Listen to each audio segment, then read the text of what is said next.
أعوذ بالله من الشيطان الرجيم. بسم الله الرحمن الرحيم. ألف لام ميم ذلك الكتاب لا ريب فيه هدى للمتقين الذين يؤمنون بالغيب ويقيمون الصلاة ومما رزقناهم ينفقون والذين يؤمنون بما أنزل إليك وما أنزل من قبلك بالآخرة هم يوقنون أولئك على هدى من ربهم وأولئك هم المفلحون. إن الذين كفروا سواء عليهم أنذرتهم أم لم تنذرهم لا يؤمنون ختم الله على قلوبهم وعلى سمعهم وعلى أبصارهم غشاوة ولهم عذاب عظيم. ومن الناس من يقول آمنا بالله وباليوم الآخر وما هم بمؤمنين يخادعون الله والذين آمنوا ما يخدعون إلا أنفسهم وما يشعرون. في قلوبهم مرض فزادهم الله مرضا ولهم عذاب أليم بما كانوا يكذبون. وإذا قيل لهم لا تفسدوا في الأرض قالوا إنما نحن مسلمون ألا إنهم هم المفسدون ولكن لا يشعرون. وإذا قيل لهم آمنوا كما آمن الناس قالوا أنؤمن كما آمن السفهاء ألا إنهم هم السفهاء ولكن لا يعلمون. وإذا لقوا الذين آمنوا قالوا آمنا وإذا خلوا إلى شياطينهم قالوا إنا معكم إنما نحن مستهزئون. الله يستهزئ بهم ويمدهم في طغيانهم يعمهون. أولئك الذين اشتروا الضلالة بالهدى فما ربحت تجارتهم وما كانوا مهتدين. مثلهم كمثل الذي استوقد نارا فلما أضاءت ما حوله ذهب الله بنورهم وتركهم في ظلمات لا يبصرون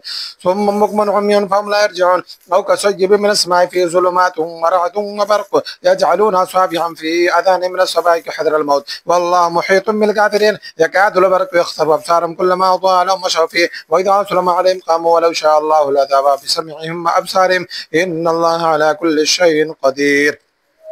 يا أيها الناس اعبدوا ربكم الذي خلقكم والذين من قبلكم لعلكم تتقون الذي جعل لكم الأرض فراشا والسماء بناء وأنزل من السماء ماء فأخرج به من الثمرات رزقا لكم فلا تجعلوا لله أندادا وأنتم تعلمون. وإن كنتم في ريب مما نزلنا على عبدنا فأتوا بسورة من مثله وادعوا شهداءكم من دون الله إن كنتم صادقين فإن لم تفعلوا ولا تفعلوا فاتقوا النار التي وقودها الناس والحجارة أعدت للكافرين. وبشر الذين آمنوا وعملوا الصالحات أن لهم جنات وتجري من تحتها الأنهار كلما رزقوا منها من ثمرة رزقا قالوا هذا الذي رزقنا من قبل وأتوا به متشابها ولهم فيها أزواج مطهرة وهم فيها خالدون.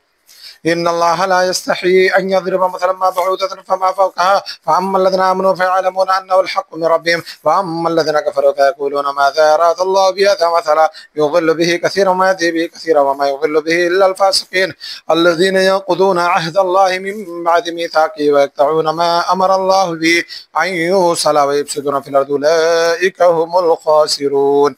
كيف تكفرون بالله وكنتم أمواتا فأحياكم ثم يميتكم ثم يحييكم ثم إليه ترجعون. هو الذي خلق لكم ما في الأرض جميعا ثم استوى إلى السماء فسواهن سبع سماوات وهو بكل شيء عليم. وإذ قال ربك للملائكة إني جاعل في الأرض خليفة قالوا أتجعل فيها من يفسد فيها ويسفك الدماء ونحن نسبح بحمدك ونقدس لك قال إني أعلم ما لا تعلمون. وعلم آدم الأسماء كلها ثم عرضهم على الملائكة فقال أنبئوني بأسماء هؤلاء إن كنتم صادقين قالوا سبحانك لا علم لنا إلا ما علمتنا إنك أنت العليم الحكيم. قال يا آدم أنبئهم بأسمائهم فلما أنبأهم بأسمائهم قال ألم أقل لكم إني أعلم غيب السماوات والأرض وأعلم ما تبدون ما كنتم تكتمون. وإذ قلنا للملائكة اسجدوا لآدم فسجدوا إلا إبليس أبى واستكبر وكان من الكافرين. وقلنا يا آدم اسكن أنت وزوجك الجنة وكلا منها رغدا حيث شئتما ولا تقربا هذه الشجرة فتكونا من الظالمين فأزلهم الشيطان عنها فأخرجهما مما كان فيه. وقلنا اهبطوا بعضكم لبعض عدو ولكم في الأرض مستقر ومتاع إلى حين فتلقى آدم من ربه كلمات فتاب عليه إنه هو التواب الرحيم. قلنا اهبطوا منها جميعا فإما يأتينكم مني هدى فمن تبع هداي فلا خوف عليهم ولا هم يحزنون والذين كفروا وكذبوا بآياتنا أولئك أصحاب النار هم فيها خالدون. يا بني إسرائيل اذكروا نعمتي التي أنعمت عليكم أوفوا بعهدكم وإياي فارهبون وآمنوا بما أنزلت مصدقا لما معكم ولا تكونوا أول كافر به ولا تشتروا بآياتي ثمنا قليلا وإياي فاتقون.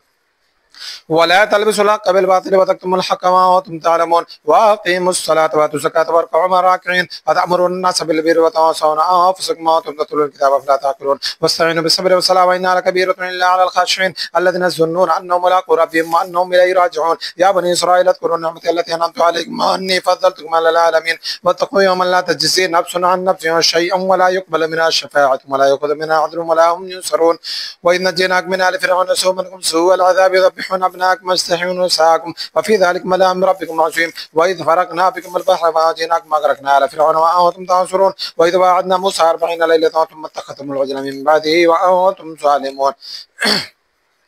ثم عفونا عنكم من بعد ذلك لعلكم تشكرون. وإذا آتينا موسى الكتاب والفرقان لعلكم تهتدون. وإذ قال موسى لقومه يا قوم إنكم ظلمتم أنفسكم باتخاذكم العجل فتوبوا إلى بارئكم فاقتلوا أنفسكم ذلكم خير لكم عند بارئكم فتاب عليكم إنه هو التواب الرحيم. وإذ قلتم يا موسى لن نؤمن لك حتى نرى الله جهرة فأخذتهم الصاعقة وأنتم تنظرون ثم بعثناكم من بعد موتكم لعلكم تشكرون وظللنا عليكم الغمام وأنزلنا عليكم المن والسلوى كلوا من طيبات ما رزقناكم وما ظلمونا ولكن كانوا أنفسهم يظلمون. وإذ قلنا ادخلوا هذه القرية فكلوا منها حيث شئتم رغدا وادخلوا الباب سجدا وقولوا حطة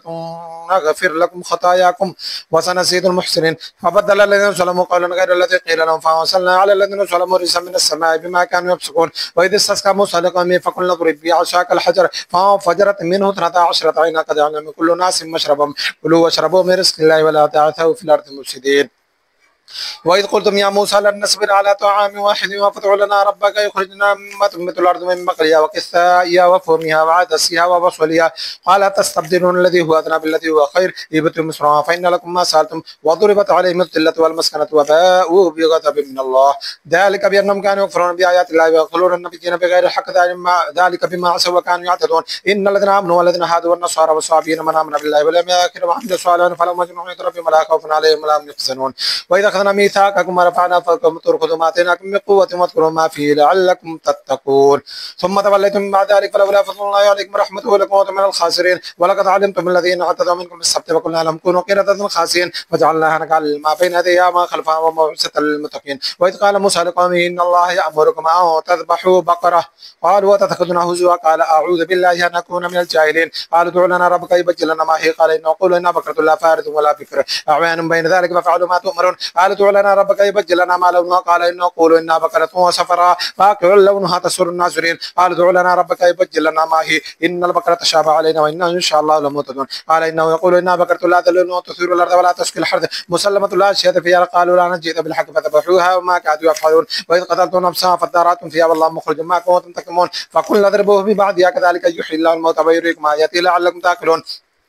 ثم قست قلوبكم من بعد ذلك فهي الحجارة أو أشد قسوة وإن من الحجارة لما يتفجر منه الأنهار وإن منها لما يشقق فيخرج منه الماء وإن منها لما يهبط من خشية الله ما الله بغافل عما تعملون. أفتطمعون أن يؤمنوا لكم وقد كان فريق منهم يسمعون كلام الله ثم يحرفون من بعد ما قالوه هم يعلمون. وإذا لقوا الذين آمنوا قالوا آمنا وإذا خلا بعضهم إلى بعض قالوا وتحدثون بما فتح الله عليكم ليحاجوكم به عند ربكم أفلا تأكلون. أولا يعلمون أن الله يعلم ما يسرون ما يعلنون ومنهم أميون لا يعلمون الكتاب إلا ما نجوا وإنهم لا يظنون. فويل الذين يكتبون الكتاب بأيديهم ثم يقولون هذا من عند الله ليشتروا به ثمنا قليلا فويل لهم مما كتبت أيديهم وويل لهم مما يكسبون. وقال لا تمسنا النار إلا أياما معدودة ولا اتخذتم عند الله عهدا فلن يخلف الله عهده وأم تقولون على الله ما لا تعلمون. بلى من كسب سيئة وحاتت به خطيئته فأولئك أصحاب النار هم فيها خالدون. والذين آمنوا وعملوا الصالحات أولئك أصحاب الجنة هم فيها خالدون. وإذا أخذنا ميثاق بني إسرائيل لا تعبدون إلا الله وبالوالدين إحسانا وذي القربى واليتامى والمساكين وقولوا للناس حسنا وأقيموا الصلاة وآتوا الزكاة ثم توليتم إلا قليلا منكم وأنتم معرضون. وإذا أخذنا ميثاقكم لا تسفكون دماءكم لا تخرجون أنفسكم من دياركم ثم قرأتم ما أنتم تشهدون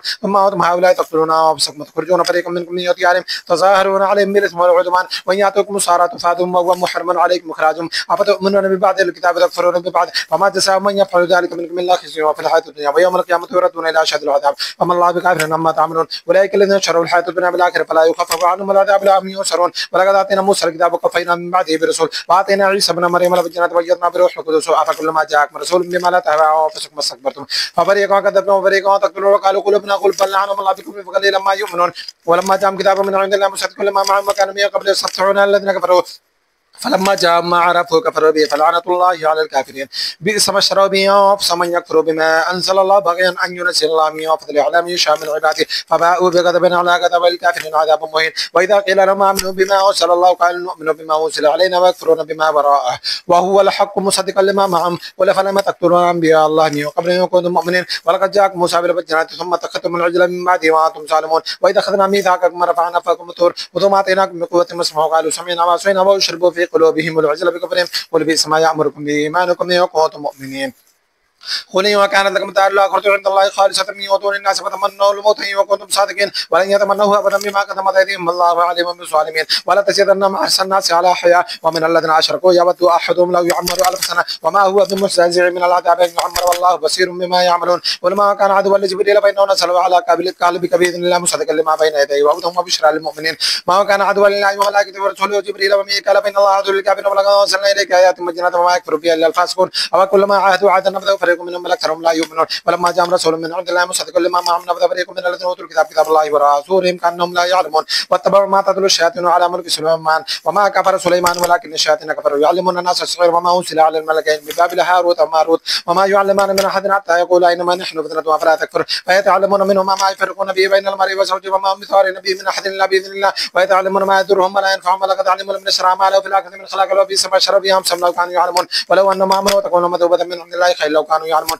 يا ايها الذين امنوا لا تقولوا راعينا وقولوا انصرنا واسمعوا والكافرين عذاب اليم ما يبدل الذين كفروا من الكتاب ولا المشركين ان ينزل عليكم من خير من ربكم الله يختص برحمته من يشاء الله ذو الفضل العظيم ما نوسك من آياتنا ونوسينا بخير منها ومثلها لم تعلم ان الله على كل شيء قدير لم تعلم ان الله له ملك السماوات والارض وما لكم من دون الله من ولي ولا نصير ام تريدون ان تسالوا رسولكم ما سئل موسى من قبل ومن يتبدل الكفر بالايمان فقد ضل السبيل ود كثير من الكتاب لا يردونكم من بعد ايمانكم كفارا حسدا من عند انفسهم من بعد ما تبين لهم الحق فاعفوا واصفحوا حتى ياتي الله بامره ان الله على كل شيء قدير واقيموا الصلاه واتوا الزكاه وما تقدموا لانفسكم من خير وتجدوه عند الله ان الله بما تعملون بصير وقالوا لن يدخل الجنة إلا من كان هودا أو نصارى تلك ما نجوم قل هاتوا برهانكم إن كنتم صادقين بلى من أسلم وجهه لله وهو محسن فله أجر عند ربه ولا خوف عليهم ولا هم يحزنون وقالت اليهود ليست النصارى على شيء وقالت النصارى ليست اليهود على شيء وهم يتلون الكتاب كذلك قال الذين لا يعلمون مثل قولهم فالله يحكم بينهم يوم القيامة فيما كانوا فيه يختلفون ومن أسلم ممن منع مساجد الله أن يذكر فيها اسمه وسعى في خرابها أولئك من كان لهم أن يدخلوا إلا خائفين لهم في الدنيا خزي ولهم في الآخرة عذاب عظيم ولله المشرق والمغرب فإنما تولوا فثم وجه الله إن الله واسع عليم وقالت اتخذ الله ولدا سبحانه بل له ما في السماوات كل لو كانت بديع السماوات والارض واذا قضى امرا فانما يقول له كن فيكون وقال الذين لا يعلمون لولا يكون الله او تاتينا ايه كذلك قال الذين من قبلهم مثل قولهم تشابهت قلوبهم قد بينا الايات لقوم يوقنون ان ارسلناك بالحق بشيرا ونذيرا ولا تسالوا عن اصحاب الجحيم ولا ترضى عنك اليهود ولا النصارى حتى تتبع ملتهم قل ان هدى الله هو الهدى ولئن اتبعت من بعد الذي جاءك من العلم ما لك من الله من ولي ولا نصير الذين اتيناهم الكتاب يتلونه حق تلاوته اولئك يؤمنون به ومن يكفر به فاولئك هم الخاسرون يا بني اسرائيل اذكروا نعمتي التي انعمت عليكم اني فضلتكم على العالمين واتقوا يوما لا تجزي نفس عن شيئا ولا يقبل منها عدل ولا تنفع شفاعة ولا هم ينصرون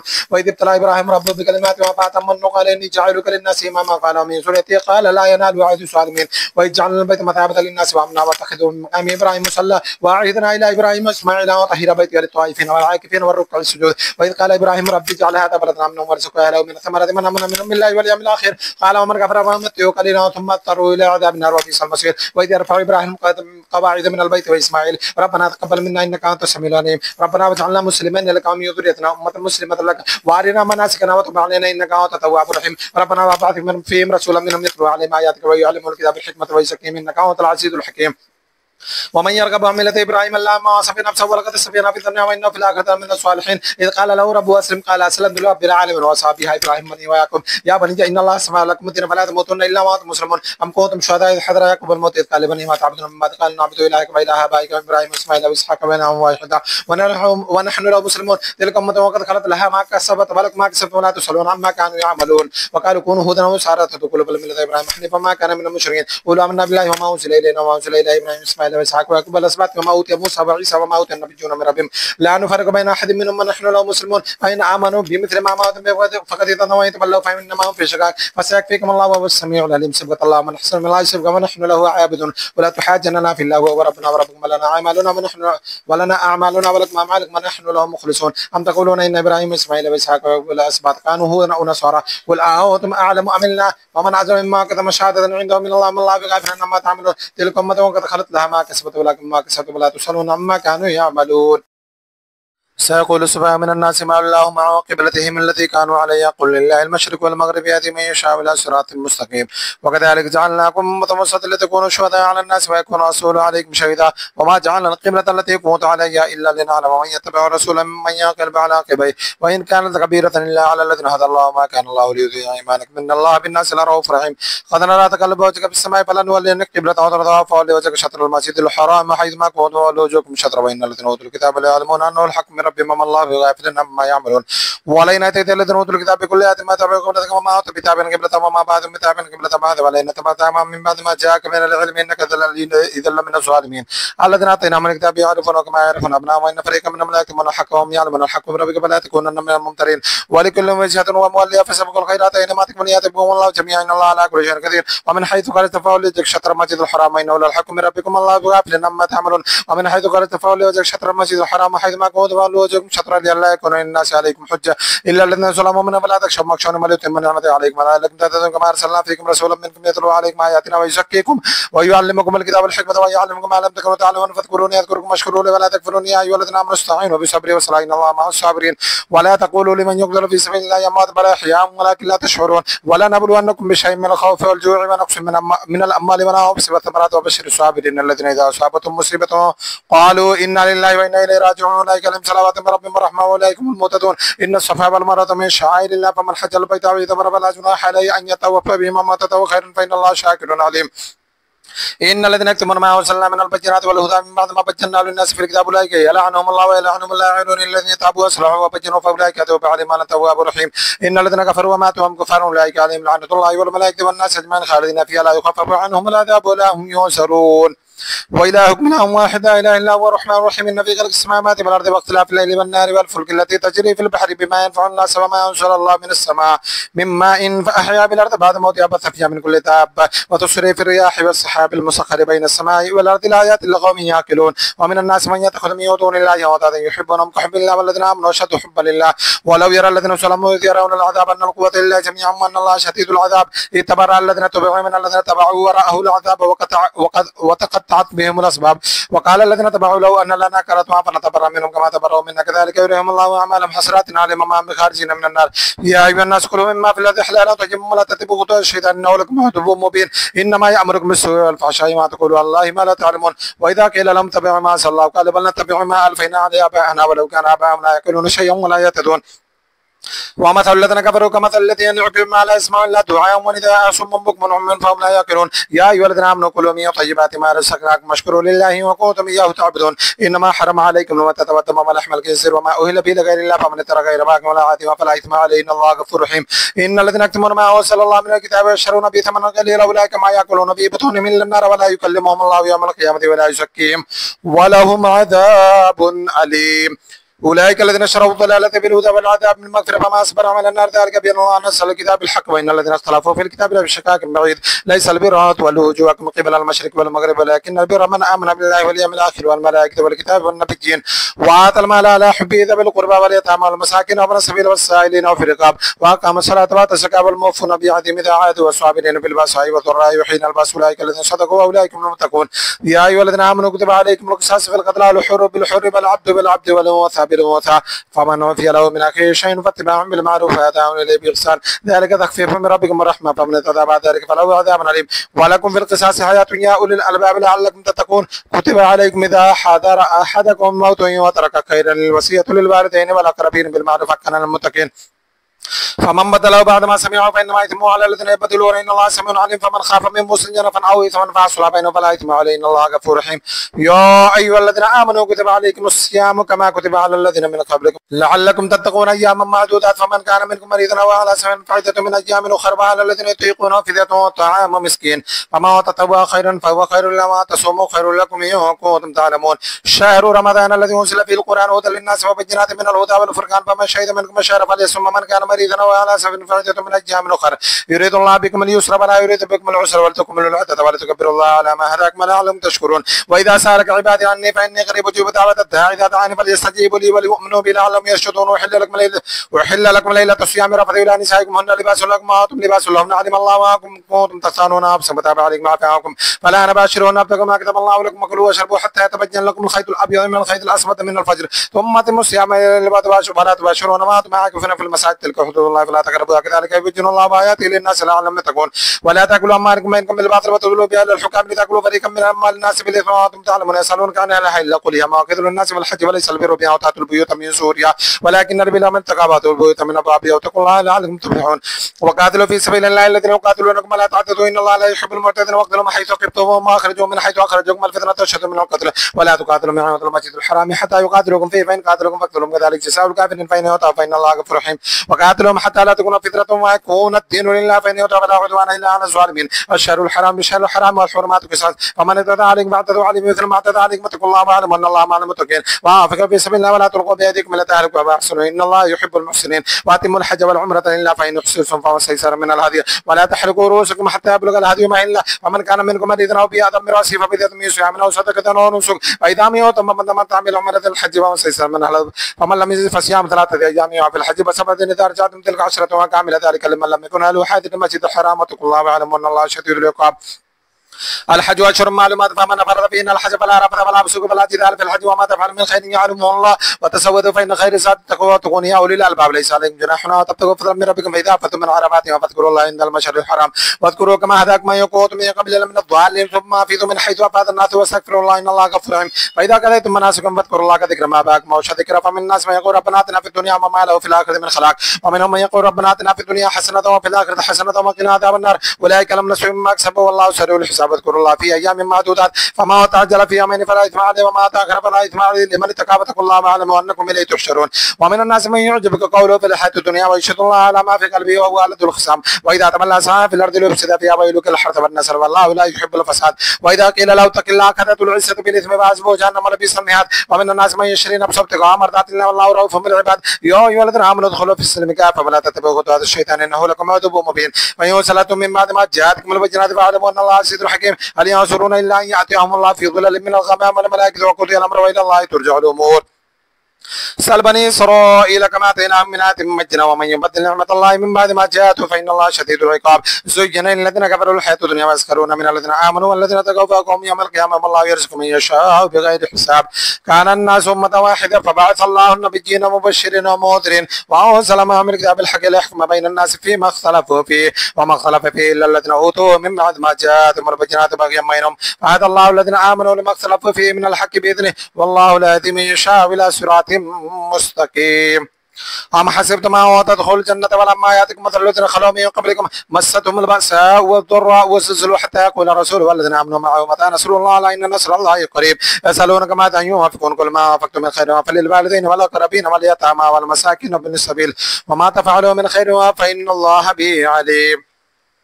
كتب عليكم القتال وهو كر لكم عسى أن تكرهوا شيئا وهو خير لكم عسى أن تحبوا شيئا وهو شر لكم الله يعلم وأنتم لا تعلمون يسألونك عن الشهر الحرام قتال فيه والقتال فيه كبير وصد عن سبيل الله وكفر به والمسجد الحرام وإخراج أهله منه أكبر عند الله والفتنة أكبر من القتل ولا يزالون يقاتلونكم حتى يردوكم عن دينكم إن استطاعوا ومن يرتد منكم عن دينه فيمت وهو كافر فأولئك حبطت أعمالهم في الدنيا والآخرة وأولئك أصحاب النار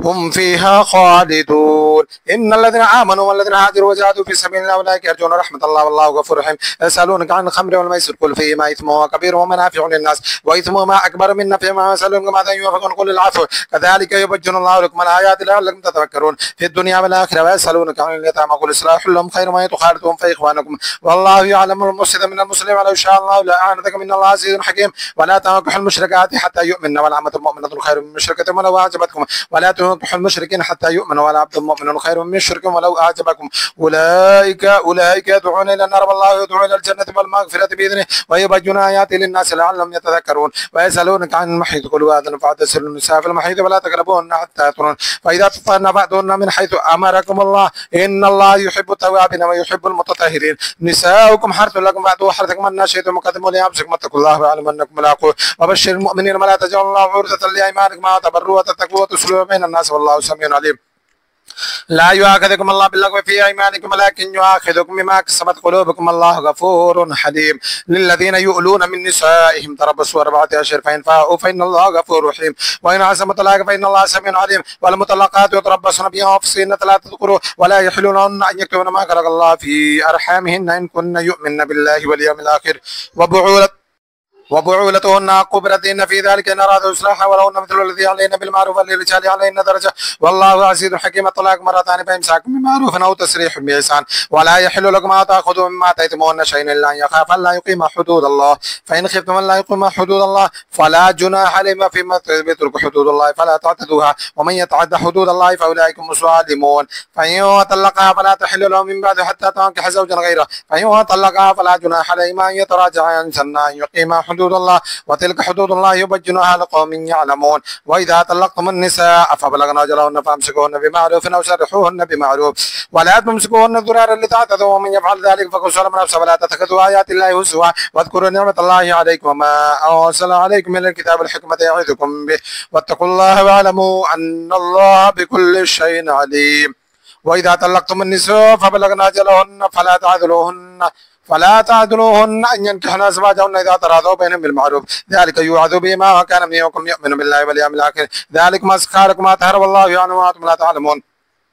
والوالدات يرضعن أولادهن حولين كاملين لمن أراد أن يتم الرضاعة وعلى المولود له رزقهن وكسوتهن بالمعروف لا تكلف نفس إلا وسعها لا تضار والدة بولدها ولا مولود له بولده وعلى الوارث مثل ذلك فإن أرادا فصالا أو تراض منهما وتشاور فلا جناح عليهما وإن أردتم أن تسترضعوا أولادكم فلا جناح عليكم إذا سلمتم ما آتيتم بالمعروف واتقوا الله واعلموا أن الله بما تعملون بصير. والذين يتوفون منكم يذرون أزواجا يتربصن بأنفسهن 14 وعشرا فإذا بلغن أجلهن فلا جناح عليكم فيما فعلن في أنفسهن بالمعروف والله بما تعملون خبير. ولا جناح عليكم فيما عرضتم به من خطبة النساء أو أكننتم في أنفسكم علم الله أنكم ستذكرونهن ولكن لا تواعدوهن سرا إلا تقولوا قولا معروفا ولا تعزموا عقدة النكاح حتى يبلغ الكتاب أجله واعلموا أن الله يعلم ما في أنفسكم فاحذروا واعلموا أن الله غفور حليم. لا جناح عليكم إن طلقتم النساء ما لم تمسوهن أو تفريضوا لهن فريضة ومتعوهن على الموسع قدره وعلى المقتر قدره متاعا بالمعروف حقا على المحسنين. وإن طلقتموهن من قبل أن تمسوهن وقد فرضتم لهن فريضة فنصف ما فرضتم إلا أن يعفون أو يعفو الذي بيده عقدة النكاح وأن تعفوا أقرب للتقوى واتقوا الله إن الله خبير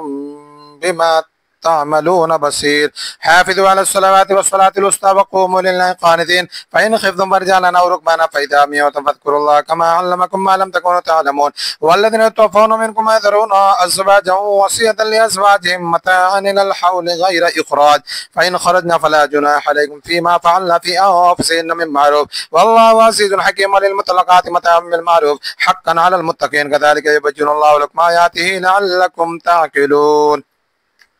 ألم تر إلى الذين خرجوا من ديارهم وهم ألوف حذر الموت فقال لهم الله موتوا ثم أحياهم إن الله لذو فضل على الناس ولكن أكثر الناس لا يشكرون. وقاتلوا في سبيل الله واعلموا أن الله سميع عليم. من ذا الذي يقرض الله قرضا حسنا فيضاعفه له أضعافا كثيرة والله يقبض ويبسط وإليه ترجعون. ألم تر إلى الملأ من بني إسرائيل من بعد موسى إذ قالوا لنبي له مبعث لنا ملكا نقاتل في سبيل الله قال هل عسيتم إن كتب عليكم القتال ألا تقاتلوا قالوا وما لنا ألا نقاتل في سبيل الله وقد أخرجنا من ديارنا وأبنائنا فلما كتب عليهم القتال تولوا إلا قليلا منهم والله عليم بالظالمين. وقال لهم نبيهم إن الله قد بعث لكم طالوت ملكا قالوا أن يكون له الملك علينا ونحن أحق بالملك منه ولم يؤت ساعة من المال قال إن الله اصطفاه عليكم وزاده بسطة في العلم والجسم والله يؤتي ملكه من يشاء والله واسع عليم. وقال لهم نبيهم من آية ملكه أن يأتيكم التابوت فيه سكينة من ربكم وبقية مما ترك آل موسى وآل هارون تحمله الملائكة إن في ذلك لآية لكم إن كنتم مؤمنين. فلما فصل طالوت بالجنود قال إن الله مبتليكم من نهر فمن شرب منه فليس مني ومن لم يطعمه فإنه مني إلا من اغترف غرفة بيده فشربوا منه إلا قليلا منهم فلما جاوزه هو والذين آمنوا معه قالوا لا طاقة لنا اليوم بجالوت وجنوده قال الذين يظنون أنهم ملاقوا الله كم من فئة قليلة غلبت فئة كثيرة بإذن الله والله مع الصابرين. ولما برزوا لجالوت وجنوده قالوا ربنا افرغ علينا صبرا وثبت أقدامنا وانصرنا على القوم الكافرين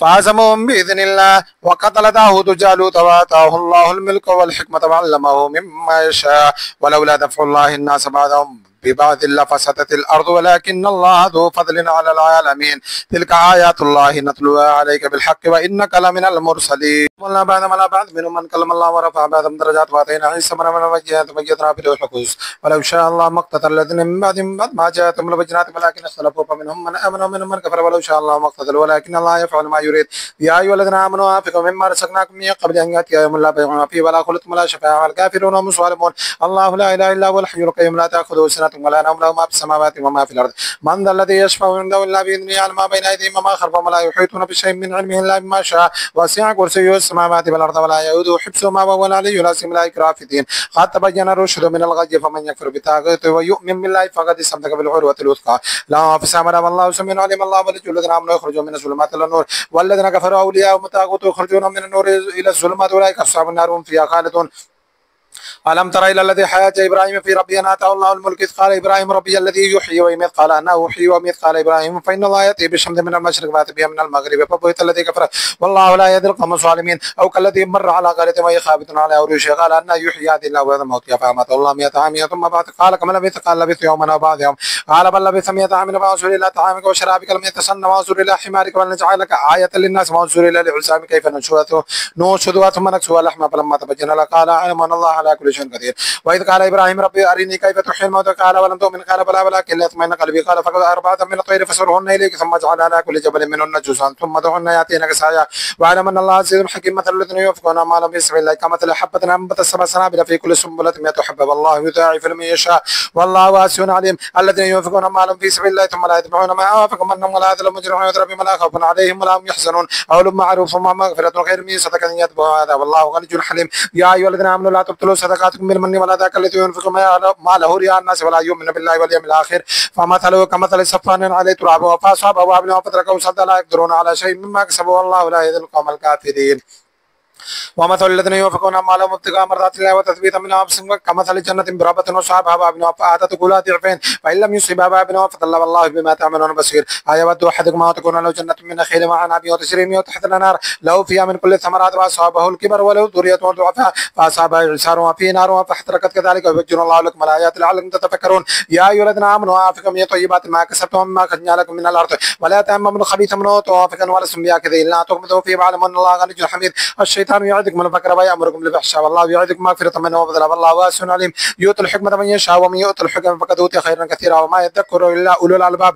وما وافقتم من نفقة أو نذرتم من نذر فإن الله يعلم وما للظالمين من أنصار يؤتوا الصدقات فنعم وإن تخفوها وتؤتوا الفقراء فهو خير لكم ويكفر عنكم من سيئاتكم والله بما تعملون خبير. ليس عليك هداهم ولكن الله يهدي من يشاء وما توافق من خير يوفى لأنفسكم وما توافقون إلا ابتغاء وجه الله وما توافق من خير يوفى إليكم وأنتم لا تسلمون. للفقراء الذين أحصروا في سبيل الله لا يستطيعون ضربا في الأرض يحسبهم الجاهل أغنياء من التعفف تعرفهم بسيماهم لا يسألون الناس إلحافا وما توافق من خير فإن الله به عليم. الذين ينفقون أموالهم بالليل والنهار سرا وعلى أن يضرب لهم أجر ويضرب بما لا خوف عليهم ولا هم يحزنون. الذين يأكلون الربا لا يقومون إلا كما يقوم الذي يتخبطه الشيطان من المس ذلك بأنهم قالوا إنما البيع مثل الربا وأحل الله البيع وحرم الربا وما جاء موعظة من ربه فأتاها فلو ما سلك أمره إلى الله من عاد فأولئك أصحاب النار هم فيها خالدون. يمحق الله الربا ويربي الصدقة والله لا يحب كل كفار أثيم. إن الذين آمنوا وعملوا الصالحات وأقاموا الصلاة وآتوا الزكاة لهم أجر وعند ربهم لا خوف عليهم ولا هم يحزنون. يا أيها الذين آمنوا اتقوا الله وذروا ما بقي من الربا إن كنتم مؤمنين فإن لم تفعلوا فأذنوا بحرم من الله ورسوله ما يتوبتم فلكم رؤوس أموالكم لا تسلمون ولا تسلمون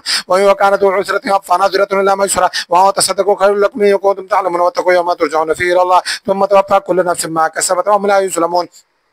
يا أيها الذين آمنوا إذا تداينتم بدين إلى أجل مسمى فاكتبوه وليكتب بينكم كاتب بالعدل ولا يأبى كاتب أن يكتب كما علمه الله فليكتب وليؤمن الذي عليه الحق وليتق الله ربه ولا يبخس منه شيئا فإن كان الذي عليه الحق سفيها أو ضعيفا أو لا يستطيع أن يمل هو فليملل ورجه بالعدل واستشهدوا شهيدين من رجالكم فإن لم يكونا رجلين فرجل وامرأتان مما ترضون من الشهداء يعتذر إحداهما فتذكر إحداهما الأخرى ولا يأبى الشهداء إذا ما دعوا ولا تسموا تكتبوا صغيرا أو كبيرا إلى أجله ذلك مقصد عند الله وأقوم من الشهادة وأدنى ألا ترتابوا إلا وتقولوا تجارة الأرض حادثة تديرون بينكم فليس عليكم جناح ألا تكتبوها وأشهدوا إذا تبايعتم ولا يضار كاتب ولا شهيد وإن تفعلوا فإن أنفسكم بكم واتقوا الله ويعلمكم الله بالله بكل شيء عليم. وإن يقودم على سفر ولم تجدوا كاتبا فرهان مقبوضا فإن من بعدكم بعدما فليؤدي الذي يؤتمن أمانته وليتق الله ربه